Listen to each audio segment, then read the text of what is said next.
monsieur. Ça va bien? Ça va? Pouvez-vous revenir sur le dispositif de Popenguine 2017? Bonjour monsieur. Le dispositif du pèlerinage de la 129e édition du pèlerinage marial de Popenguine, édition 2017. Le suivant pour le service d'hygiène. Nous sommes ici depuis le 25 avec 52 éléments, tout grade confondu. Le 25 mai, nous avons commencé nos activités qui seront une activité de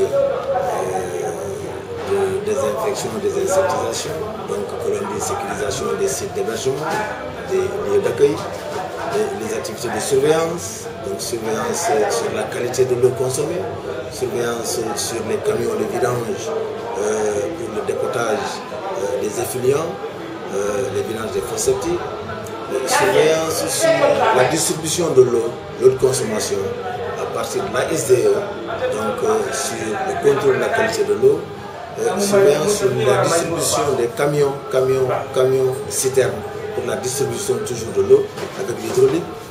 Et ensuite, nous avons, dans le cadre de la communication toujours, cette police de l'hygiène qui revêt deux caractères. Donc, ces visites à domicile, des visites domiciliaires que nous portons, que nous faisons pour voir est-ce que les lieux sont salubres, est-ce que les gens sont suffisamment prêts pour accueillir les pèlerins, est-ce que les maisons sont propres, donc est-ce que toutes les conditions sont requises pour l'accueil des pèlerins dans les domiciles, et même les établissements recevant du public. Donc cette police de l'hygiène aussi revêt ce caractère de contrôle de denrées alimentaires. Donc tous les aliments qui sont vendus dans ces événements pareils sont contrôlés par nos agents sur le terrain pour voir l'effectivité de la qualité, de la bonne qualité. Sinon, les aliments qui sont impropres à la consommation sont retirés de la vente et ces personnes reçoivent des peines, donc des sanctions, des amendes forfaitaires. Mais nous avons aussi le volet sensibilisation. Cette sensibilisation qui va jusque dans les cuisines, dans les sites religieux, les lieux où se trouvent les grands religieux, avec les grandes cuisines pour les pèlerins, pour aider ces gens à comprendre comment porter l'aliment, comment traiter les fruits et légumes, comment mettre le dispositif de cuisine dans cette chaîne alimentaire pour que l'aliment soit sain à la sortie, soit protégé et soit consommé sain et que ça ne porte aucun préjudice aux pèlerins et même continuellement aux villageois de Popenguine.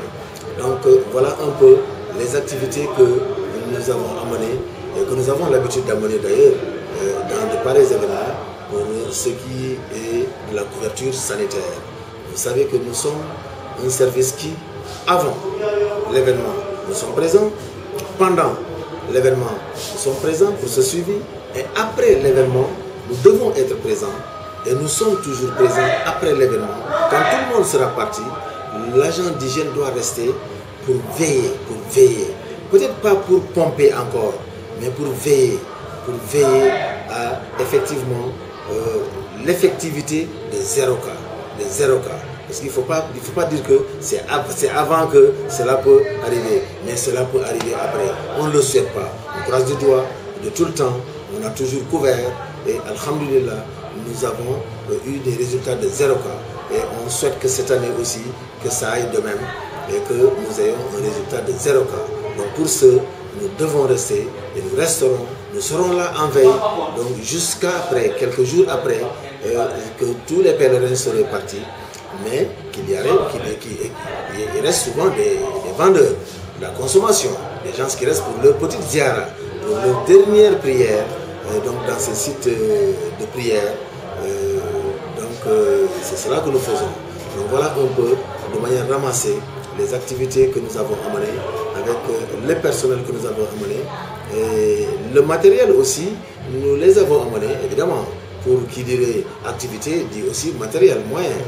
Donc les moyens que nous avons déployés, nous sommes venus avec 4 véhicules nous avons travaillé avec 14 à 15 pompes motorisées et avec 14 pulvérisateurs manuels, mais que cette année nous avons fait aussi une innovation. Au lieu de faire du saupoudrage que les gens ont l'habitude de voir la nuit, donc l'épandage spatial d'un produit qui s'appelle poudre, mais cette année nous avons fait de la fumigation. Donc un appareil neuf qui a été acquis par le niveau central et qui nous a été envoyé. Donc à raison de deux, d'ailleurs il y a deux équipes, deux appareils. Donc nous avons utilisé deux véhicules pour traiter toute la nuit tout Popenguine, de Popenguine Tefes à Popenguine Dayan, en passant par Popenguine Serer. Donc nous avons fait de la fumigation pour toute la commune de Popenguine, pour traquer aussi les volants, tout ce qui est insectes volants qui pourraient sortir après le traitement intradomiciliaire, qui pourraient sortir des domiciles pour aller dans l'atmosphère sur les arbres et aller se cacher un peu partout. Donc cette fumigation permettra l'atteinte de ces volants pour que la commune soit sécurisée et que les pèlerins passent un bon pèlerinage pour cette 129e édition 2017. Et nous ne terminons pas sans attirer l'attention des gens que nous ne sommes pas limités à Popenguine. Vous n'êtes pas sans savoir qu'aujourd'hui, à l'heure où nous parlons, les marcheurs sont en route qui convergent vers Popenguine. Donc les marcheurs du sud, leur site, le site de chute à Mbour, ce site a été traité, ce site a été sécurisé. Donc une communication a été faite aux responsables de ces sites qui accueillent les pèlerins, donc dans ce site, pour l'hygiène du milieu, pour la sécurisation alimentaire et sur l'approvisionnement en eau aussi de ces pèlerins avant leur départ, une fois arrivés au site. Mais que le site aussi de ceux du nord, qui est à Thiès, n'est-ce pas, vous connaissez bien que moi, donc ce site aussi a été sécurisé. Et faire la même chose pour ces responsables de site. Mais aussi ceux de l'ouest qui sont à Dakar, qui chutent au niveau du Cap des Biches, donc ce site aussi a été sécurisé. Voilà l'étendue de l'espace dans lequel nous évoluons pour cette 129e édition.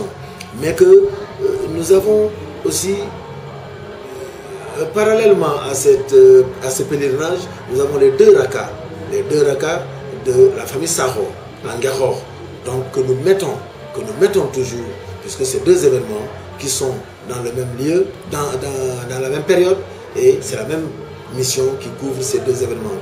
Donc toutes les activités que nous menons à Popenguine, nous les menons aussi à Ngahor pour sécuriser les pèlerins qui viendront aussi se recueillir auprès du mausolée, auprès de la famille de Ibou Sakho. Au passage, nous les saluons, nous saluons tout le monde et nous remercions toutes les autorités qui nous ont assistés de près ou de loin. Et nous saluons aussi toutes les populations et tous les services, et sans oublier le vôtre, la presse qui nous assiste, qui nous accompagne, qui relaie l'information, puisque nous en avons besoin. Nous en avons besoin. Donc le relais de l'information, nous en avons beaucoup plus besoin, parce que souvent le travail de service d'hygiène est relayé au second plan, alors qu'il est là, il a été là, il est là et il sera toujours là. Donc on a toujours besoin de lui. On dit qu'il mieux vaut prévenir que guérir. C'est ça que nous tous nous disons. Mais faut-il savoir comment prévenir? Donc le service d'hygiène est pris à pied d'œuvre sur ça. Donc voilà un peu les activités que nous avons apportées dans Popenguine. Mais par rapport aux années précédentes, bon, cette année ça coïncide avec le Ramadan.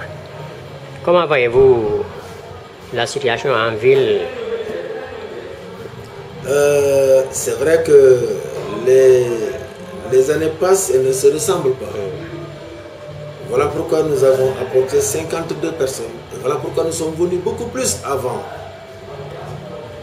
On a un peu anticipé par rapport aux autres années.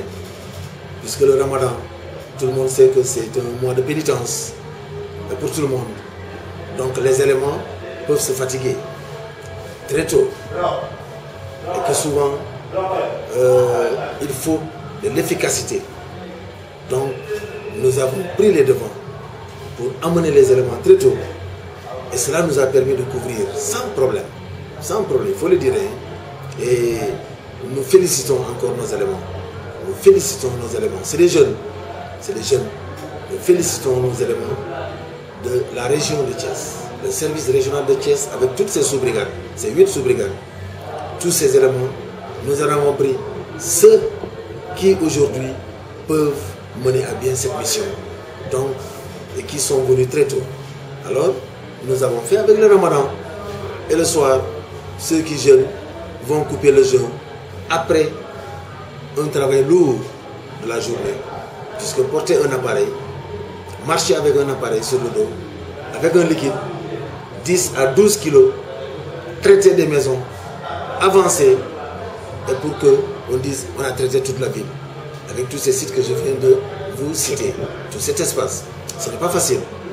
Mais ensuite, faire toutes ces activités, traquer ce qu'on doit traquer, donc couper la chaîne de transmission, interrompre cette distribution impropre.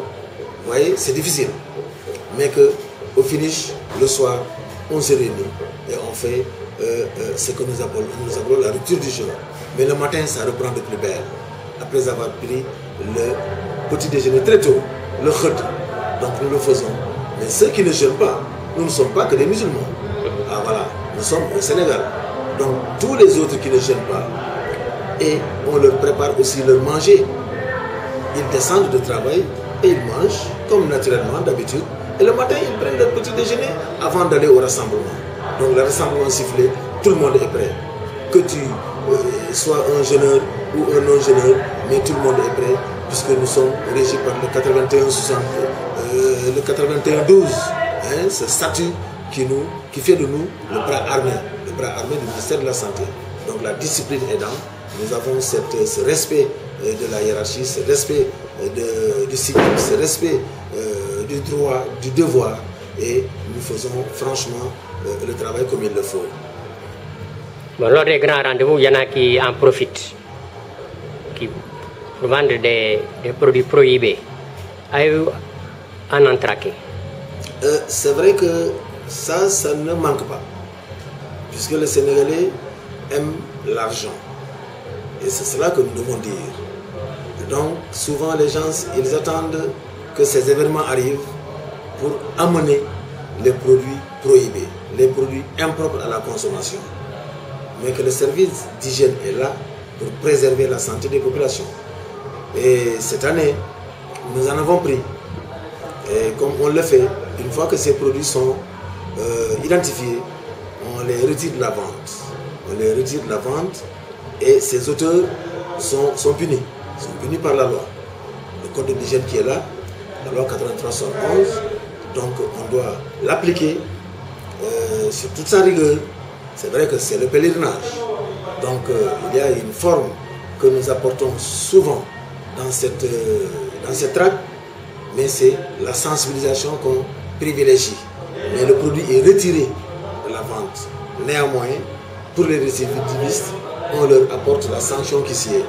Donc c'est ainsi que, bien qu'on ne puisse pas faire un bilan tout de suite, mais que ce sera après, et si vous nous le permettez, mais que nous avons, par rapport à l'année dernière, nous avons moyen de saisir. Évidemment, c'est ce que nous souhaitons, parce que les gens doivent comprendre.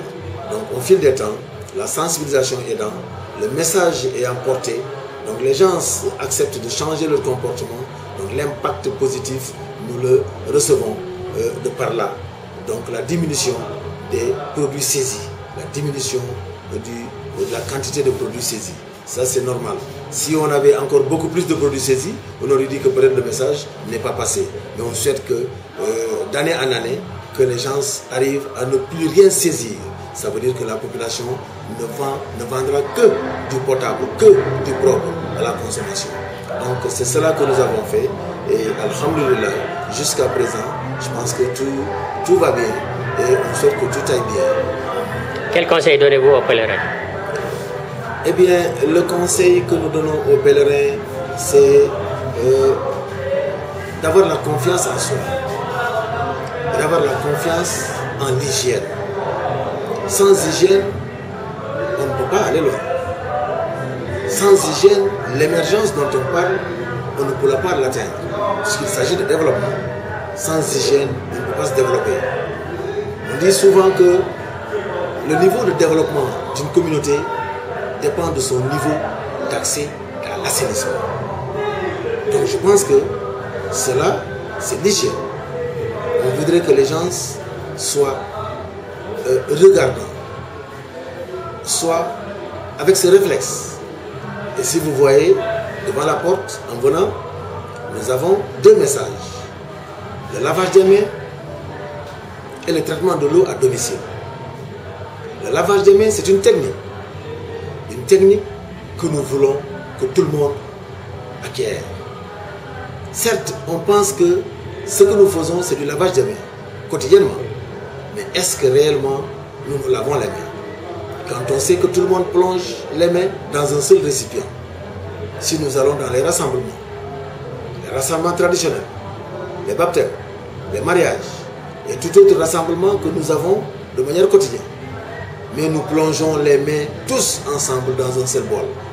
Est-ce que cela porte l'hygiène? Est-ce que cela participe à la rupture de la chaîne de transmission de la maladie? Le microbe étant collé sur la main, le microbe étant sur la main, partout où je suis, j'ai le microbe à la main. Cette main qui porte l'aliment à la bouche, on dit que cette main est sale.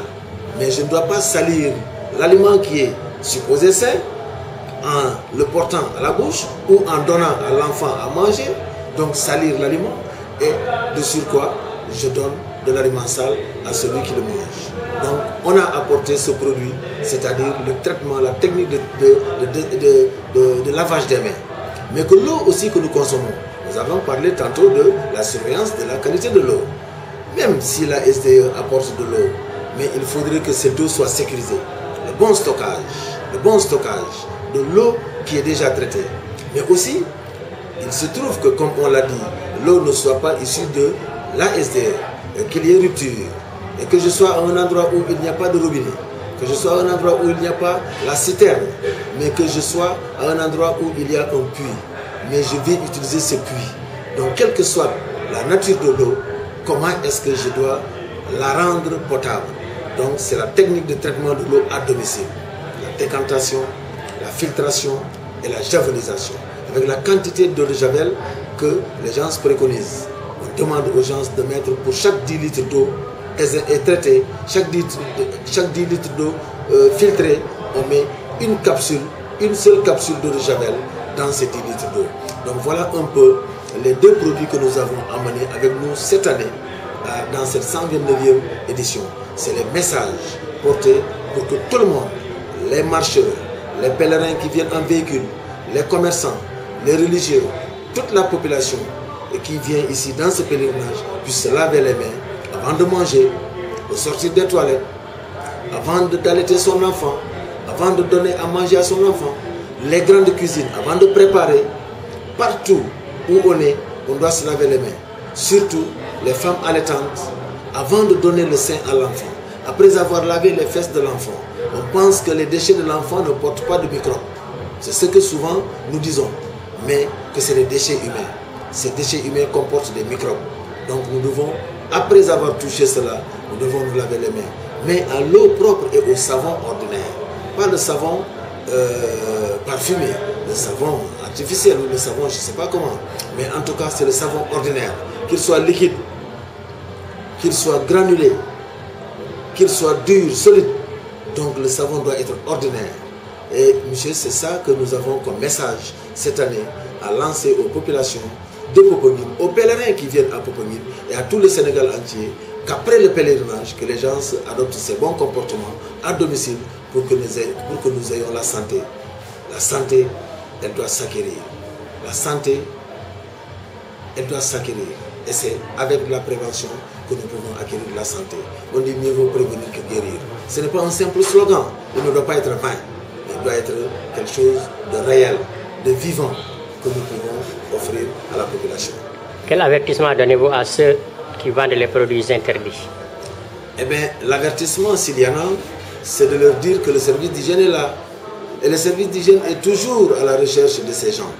Le service d'hygiène ne laissera aucun aliment impropre arriver à la bouche de l'homme. qu'un aliment impropre à la consommation arrive à la bouche de l'homme. Donc le service d'hygiène va traquer jusqu'à son dernier retranchement, eh bien, celui qui porte cet aliment pour le donner aux populations. À tout prix, quel que soit le prix. Donc nous demandons à la population d'être vigilante, de ne pas acheter un produit périmé, de ne pas acheter un produit avarié, d'être regardant pour que tout produit, tout vendeur qui vend un tel produit soit porté à la connaissance du service d'hygiène. Sinon, eh bien, nous ne travaillerons pas. Alors que c'est ça que nous devons faire.